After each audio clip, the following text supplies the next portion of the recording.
Hey guys, welcome back to the channel. This is going to be a different video. I actually baked something today. It was something I've never made before, and it was something called no flour peanut butter cookies.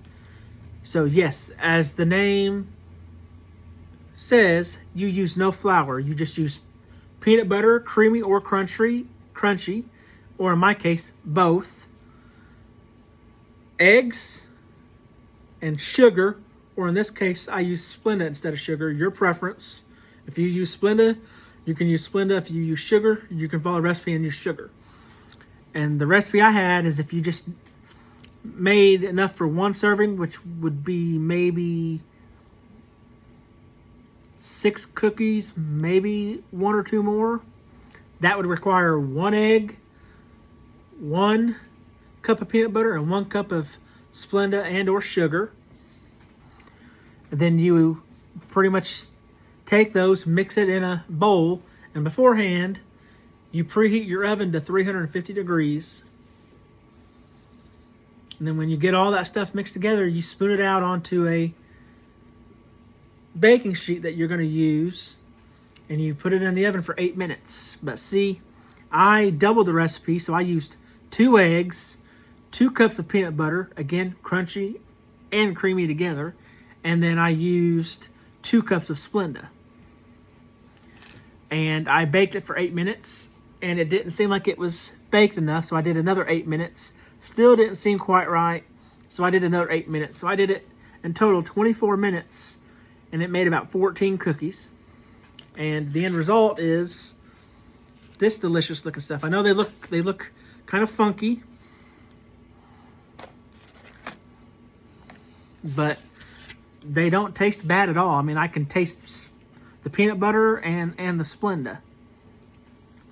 And it's a simple recipe that I found online. And about 2 days ago, on Thursday, February the 13th, the day before Valentine's Day, I made something from a recipe I found online called Toad in the Hole. And it basically just required bread, a little bit of salt, a little bit of pepper, a little bit of butter, and eggs. And basically, you preheat a griddle or a skillet on medium to high heat. In my case, I used a skillet. You take however many pieces of bread you want, and you use something to cut a hole in the middle, so there's a hole in the middle of it. And you get that thrown on your skillet or your griddle, and you crack an egg into each hole. So if you had 6 pieces of bread, you crack 6 eggs in each piece of bread. And you salt and pepper it to taste, and you let that one side cook. You flip it over, salt and pepper it to taste, and you cook it again. And then when you're done, when it came out tasting pretty good. And when I cut into it, there was still just a little ooze from the egg that came out, almost like it was one of those, I don't know what kind, I don't know my different kinds of eggs. Like I don't know exactly, remember what over easy is. I do know what scrambled is, and I do know what fried is. And basically I think that's what this was a fried egg, but it still had just a little bit of oozing yellow yolk out of it, and it was actually pretty good.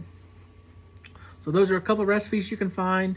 You can go online and find recipes for both. Just type in no flour peanut butter cookie recipe, or Toad in the Hole recipe, or as someone else told me they call it egg in a basket.